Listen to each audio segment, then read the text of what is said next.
约会在你的国家做什么？吃饭、看电影、逛街，是不是感觉不同的文化差别好像都不太大，对吗？但是你肯定想不到，在中国，现在的年轻人爱上了一种全新的约会方式，而且这个地方原来都是中老年人喜欢去的。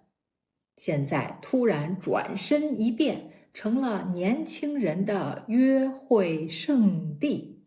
这个地方就是洗澡堂，没错，就是一个公共洗澡的地方。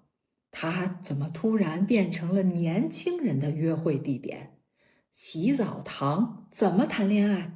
这能浪漫得起来吗？中国年轻人为什么爱上了它？让我通过今天的新闻标题，一点一点告诉你这背后的故事。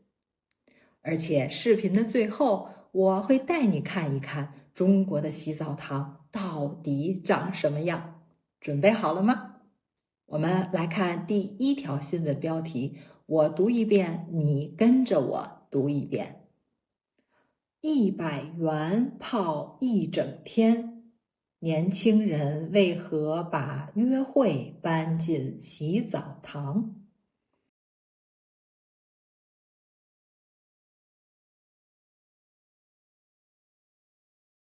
你可能在想，男女一起洗澡？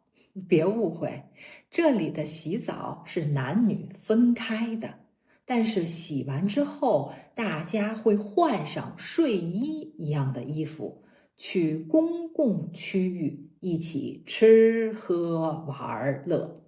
这种感觉就像是在参加一个睡衣派对。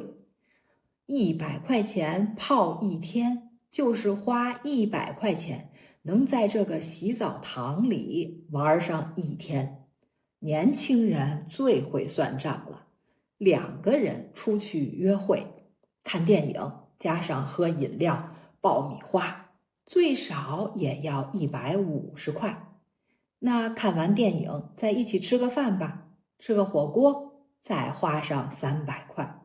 这4个小时就花了450块，但在洗澡堂呢，100多块钱一个人，可以不限制时间的泡澡、蒸桑拿，还能看电影、玩游戏，甚至还可以有免费的自助餐。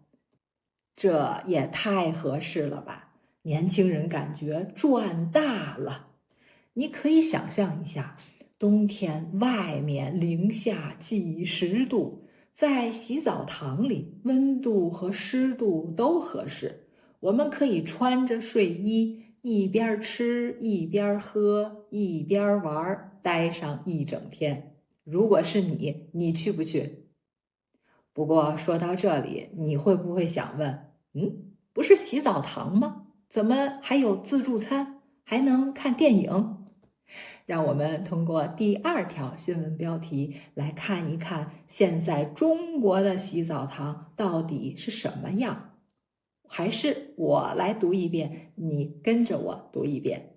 订单暴涨30%，这届年轻人抛弃 KTV，拒绝电影院，竟扎堆澡堂约会。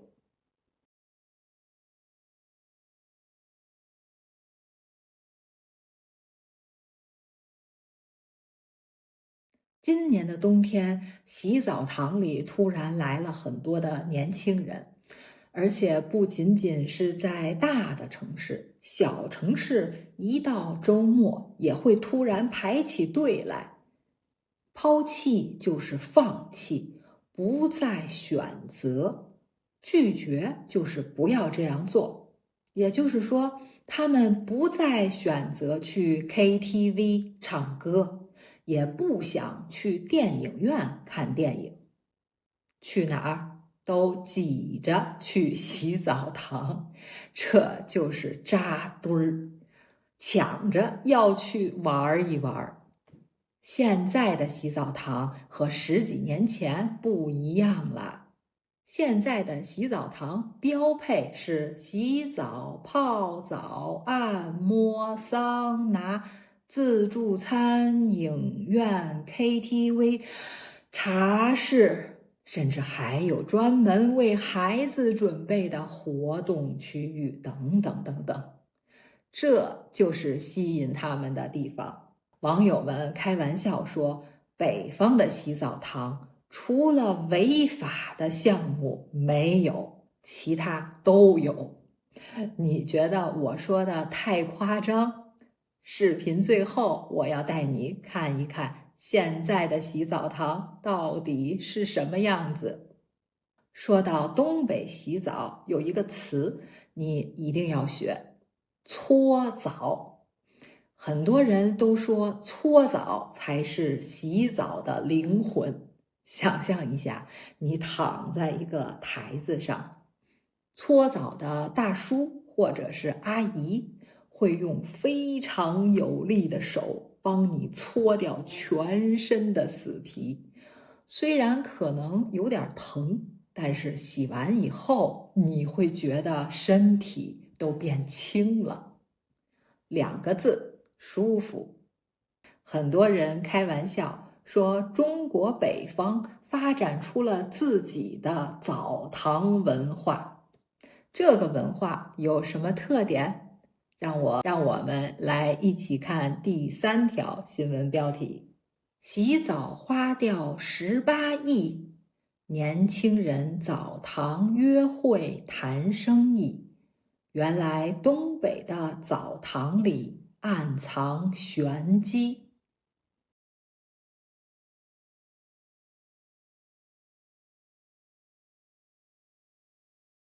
每年洗澡花掉18个亿，这说的只是东北。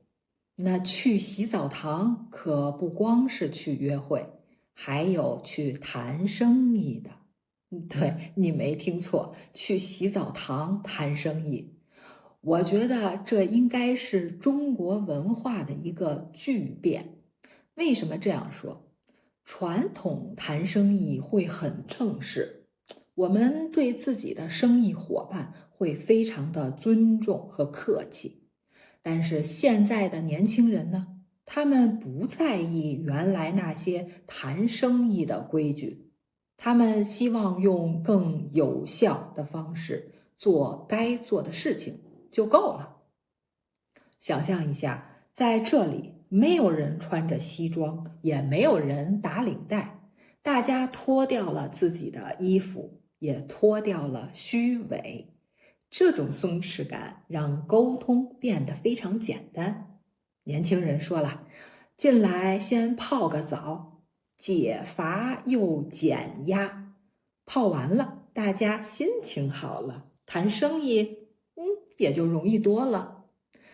还有一个原因就是现在的洗澡堂装修的像5星级酒店，有很多很私密的空间，比如单独休息的地方，单独喝茶水的地方，并不会让你感觉到和很多人在一起共用。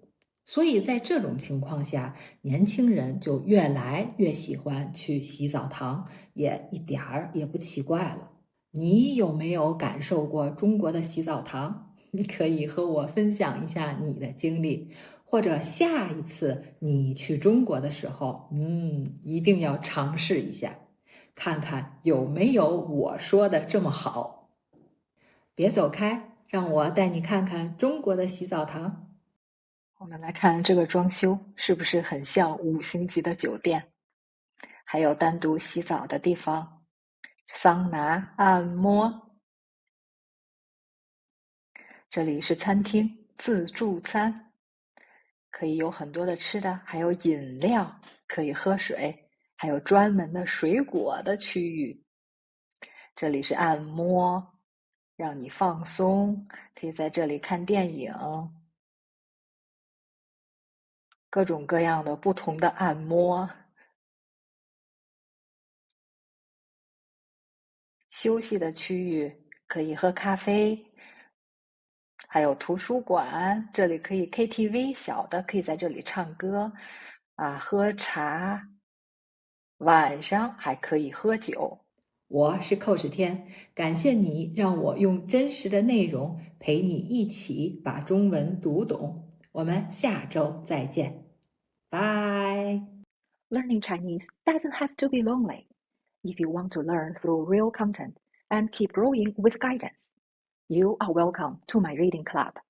More details are in the description if you are interested.